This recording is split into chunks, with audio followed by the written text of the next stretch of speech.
आता कैलास अडगावकर ज्वेलर्स सोबत सोनं घेणं झालं आणखीन सोपं. मेकिंग चार्जेसवर तब्बल 50% सूट. मर्यादित कालावधीसाठी नक्कीच भेट द्या. कैलास अडगावकर ज्वेलर्स, दत्त मंदिर bus stop, Nashik road. Nashik local तर्फे युगपुरुष डॉक्टर बाबासाहेब आंबेडकर पुस्तक प्रकाशन आणि पुरस्कार वितरण सोहळा. नाशिकचे पत्रकार सतीश रुपवते आणि अविनाश आहेर यांनी डॉक्टर बाबासाहेब आंबेडकर यांच्या 134व्या जयंतीनिमित्त त्यांच्या जीवनावर आधारित संपादित केलेल्या युगपुरुष डॉक्टर बाबासाहेब आंबेडकर या विशेष अंकाचे प्रकाशन मंत्री संजय शिरसाट तसेच डॉक्टर बाबासाहेब आंबेडकर यांचे पंतू अमनसाहेब आंबेडकर यांच्या हस्ते आणि सेवानिवृत्त न्यायाधीश अनिल वैद्य यांच्या अध्यक्षतेखाली रोटरी क्लब हॉल गंजमाळ येथे झाले. आलेल्या सर्व माझ्या पत्रकार बांधवांचं आणि आलेल्या सर्व आंबेडकर प्रेमींचं या ठिकाणी मी स्वागत करतो. आपण या कार्यक्रमाला सुरुवात करू. हा जो कार्यक्रम आहे हा कार्यक्रम फक्त पुस्तक प्रकाशन आणि ज्या लोकांनी बाबासाहेबांसाठी काम केलं, ज्या लोकांनी बाबासाहेबांच्या कामासाठी योगदान दिलं अशा सगळ्यांचा आपण या ठिकाणी पुरस्कार करणार आहोत. कार्यक्रमाचा हेतूच तो आहे की बाबासाहेबांचं काम आपण तळागाळापर्यंत पोहोचवलं पाहिजे आणि त्यासाठी आपण लढलं पाहिजे. बाबासाहेबांनी आपल्याला लढायला शिकवलंय आणि मग जगायला शिकवलंय, तर आम्ही आधी लढू आणि मग जगू. आता संघर्षाची वेळ आहे आपल्यावरती आणि आपण फार मोठ्या संघर्षातून चाललेलो आहोत. आपल्या मुलांच्या स्कॉलरशिप संदर्भातले जे प्रश्न आहेत किंवा सामाजिक जे प्रश्न आहेत, आपल्या घरकुलाचे जे प्रश्न आहेत, हे सरकार मार्गी लावत नाही. ते सरकारकडे मार्गी कसा लावायचं हे आपण आता धोरण स्वीकारलं पाहिजे आणि त्यासाठी जास्तीत जास्त लढा दिला पाहिजे या मताचा मी आहे.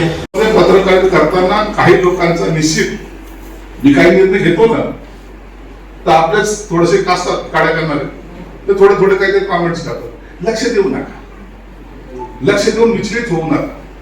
तुमच्याकडून जेवढं काम होईल ना तेवढंच करा. तुमच्या कामाची नोंद कोणी घेईल का नाही घेईल, पण मनाला समाधान तर वाटेल. ज्या कुळामध्ये मी जन्मलो, ज्या समाजामध्ये मी जन्मलो, त्या समाजासाठी थोडं तर करू शकलो, एवढंच. त्याचं समाधान माना, तेवढं ते पुण्य आयुष्यभराची गठोडी तुमच्यासाठी असेल. म्हणून रुपवते, तुम्ही अनेक वर्षापासून काम करताय. मला सांगितलं की माणूस हा पाहिला दिसायला दिसतो किडका बिडका, पण लय खडूस आहे, कुणाचाच काही ऐकत नाही. असं मी ऐकतो पण चांगलं, पाहतो पण चांगलं. नाव माझं संजय आहे ना, म्हणून मला दूरदृष्टी मी जवळ असलो लवकर ऐकत. रुपवते कधी कोणासमोर वाकला नाही, रुपवतेने कधी कोणासमोर हात पसरले. जेवढं होईल तेवढं करायचा प्रयत्न केला. माणूस मोठा होण्यासाठी काही कुठं नाही करतो. जगण्यासाठी निश्चित पोटाची खळगी भरण्यासाठी आपल्याला काम करावं लागतं, परंतु त्याच्यासाठी लाचार होणं हे आपल्या स्वभावात नसलं पाहिजे. बाबासाहेबांनी बंडखोरी करायला शिकवलं, बाबासाहेबांनी बंडखोरी करायला शिकवलं. म्हणून आम्ही कधी बंडखोरी करतो का नाही, पळतो का नाही. अरे हिंमत लागत तिला, त्याला हिंमत लागते. कोणी करू शकतं. मी 10 वर्षांना कसं पण 20 वर्ष आमदार आहे, त्या काल आमदार करून आज बोलायला कसं नाही. माझी 30 वर्ष गेल्या तर मला मुलगा बी नगरसेवक आहे, माझी मुलगी बी नगरसेवक.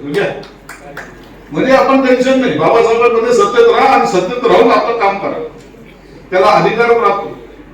दोन्ही आहेत, मुलगी पण नगरसेवक. आता 4 महिन्यापासून झालेलं नाही म्हणून. परंतु हे करताना आपण हे कधी विसरता कामा नाही की ज्या बाबासाहेबांनी आपल्याला बोलायला शिकवलं, चालायला शिकवलं, समाजामध्ये कसं वागायला शिकवलं, त्याला कधी विसरू नका. यावेळी व्यासपीठावर पुण्याचे मिलिंद गायकवाड आणि प्राध्यापक श्रीकांत सोनवणे, दैनिक तिरंगाचे संपादक सुरेश निकुंभ, अविनाश शिंदे, बाळासाहेब शिंदे आदी होते. यावेळी ज्येष्ठ पत्रकार प्रियदर्शन टाकसाळे, अविनाश पाटील, दैनिक लोकसत्ता तसेच झी न्यूजचे योगेश खरे, सुनील ओसवाल तसेच सामाजिक आणि विविध क्षेत्रातील पूजा कटारे, प्रतिभा कोटकर, आनंद गांगुर्डे, दीपक डोके, ज्योती डोके, प्रदीप थोरात, डॉक्टर चंचल साबळे, आकाश भालेराव, जयप्रकाश शिरोळे, शिवाजी बोडके, मदन कहांडळ, विक्रम घोलप आदींचा नामदार शिरसाट यांच्या हस्ते ट्रॉफी आणि प्रमाणपत्र देऊन सत्कार करण्यात आला. यावेळी असंख्य पत्रकार बांधव, विविध क्षेत्रातील पदाधिकारी, कार्यकर्ते मोठ्या संख्येनं उपस्थित होते. NCN news, Nashik.